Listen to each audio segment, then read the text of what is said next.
ഗോപാലകൃഷ്ണന്റെ വിദ്വേഷ പരാമർശത്തിൽ ബി.ജെ.പി. നേതൃത്വത്തിന് കടുത്ത അതൃപ്തി. തിരഞ്ഞെടുപ്പ് സമയത്തെ വിവാദത്തിൽ കടുത്ത എതിർപ്പാണ് സംസ്ഥാന ജില്ലാ നേതൃത്വങ്ങളിൽ നിന്നും ഉയരുന്നത്. വർഗീയതയിലൂന്നിയുള്ള പരാമർശങ്ങൾ മറ്റ് മണ്ഡലങ്ങളിൽ തിരിച്ചടിയാകുമെന്നാണ് ആശങ്ക.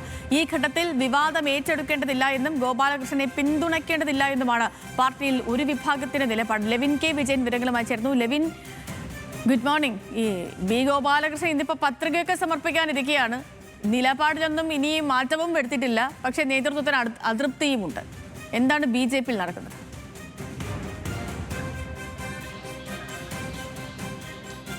സേതു, ബി ഗോപാലകൃഷ്ണന്റെ നിലപാടുകളോട് ബി.ജെ.പിക്കുള്ളിലെ ഒരു വിഭാഗത്തിന് കടുത്ത അതൃപ്തി തന്നെയാണ് എന്നുള്ളതാണ് ഈ ഘട്ടത്തിൽ നമുക്ക് മനസ്സിലാക്കാനായ കാര്യം.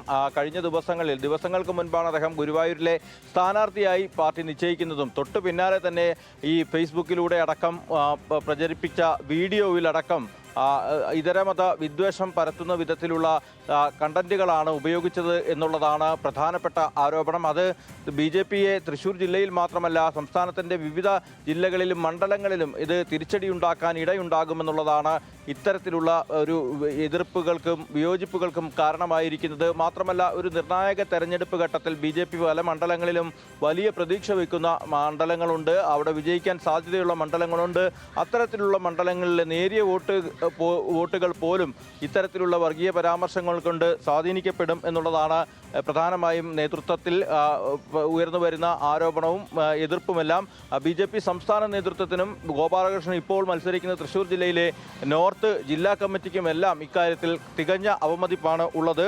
വർഗീയ പരാമർശത്തിൽ ഗോപാലകൃഷ്ണനെ പിന്തുണയ്ക്കേണ്ടതില്ലെന്നും അദ്ദേഹത്തെ അനുകൂലിച്ച് പ്രതികരണങ്ങൾ നടത്തേണ്ടതില്ലെന്നുമാണ് ഒരു വിഭാഗം ശക്തമായി പാർട്ടിയിൽ വിവിധ ഘടകങ്ങളിലായി ആവശ്യപ്പെട്ടുകൊണ്ടിരിക്കുന്നത്. അതിനോട് യോജിക്കുന്ന വിധത്തിലുള്ള സമീപനങ്ങളാണ് ജില്ലാ സംസ്ഥാന നേതൃത്വങ്ങൾ കഴിഞ്ഞ ദിവസങ്ങളിലായി തുടർന്നു വരുന്നത്. ഗോപാലകൃഷ്ണൻ നിരന്തരമായി ഇത്തരത്തിലുള്ള പരാമർശങ്ങൾ ആവർത്തിക്കുമ്പോഴും അതിനെ തള്ളാനോ കൊള്ളാനോ ബി.ജെ.പി നേതൃത്വം തയ്യാറാകുന്നില്ല. നിശബ്ദത പാലിക്കുകയാണ് രാജീവ് ചന്ദ്രശേഖർ അടക്കമുള്ള സംസ്ഥാനത്തെ പ്രബലരായ നേതാക്കൾ. എന്തുകൊണ്ടാണ് ഇത്തരത്തിലൊരു വിവാദം ഈ സമയത്ത് ഉണ്ടാക്കുന്നത് എന്നുള്ളതും പല ഘട്ടങ്ങളിലായി പല കോണുകളിൽ നിന്നായി ഉയരുന്ന ചോദ്യങ്ങളാണ്. ഗോപാലകൃഷ്ണനെ സംബന്ധിച്ചുകൊണ്ട് അദ്ദേഹം നിർബാധം പഴയ സമീപനം അതോടൊപ്പമുള്ള പരാമർശങ്ങളും തുടർന്നു വരികയും ചെയ്യുകയാണ്. തൻ്റെ നിലപാടിൽ നിന്ന് മാറ്റമില്ല എന്ന് അദ്ദേഹം ആവർത്തിച്ച് പറയുമ്പോഴും അതിനെ പിന്തുണയ്ക്കാനോ സ്ഥാനാർത്ഥിയെ അനുകൂലിക്കാനോ ബി.ജെ.പി എൻ.ഡി.എ നേതാക്കൾ തയ്യാറാകുന്നില്ല എന്നുള്ളതും പ്രധാനപ്പെട്ട കാര്യമാണ്. ഇന്നേതായാലും അദ്ദേഹം നാമനിർദ്ദേശ പത്രിക സമർപ്പിക്കുകയാണ്. ചാവക്കാട് താലൂക്ക് ഓഫീസിലെത്തിയാണ് ബി ഗോപാലകൃഷ്ണൻ നാമനിർദ്ദേശ പത്രിക സമർപ്പിക്കുന്നത്. പക്ഷേ ബി.ജെ.പിയുടെ പ്രധാനപ്പെട്ട നേതാക്കൾ ഇതിനൊപ്പം പങ്കെടുക്കുമോ എന്നടക്കമുള്ള കാര്യങ്ങൾ ബി ഗോപാലകൃഷ്ണന്റെ വർഗീയ പരാമർശത്തിൽ ബി.ജെ.പിക്കുള്ളിൽ തന്നെ അതൃപ്തി പുകയുകയാണ്.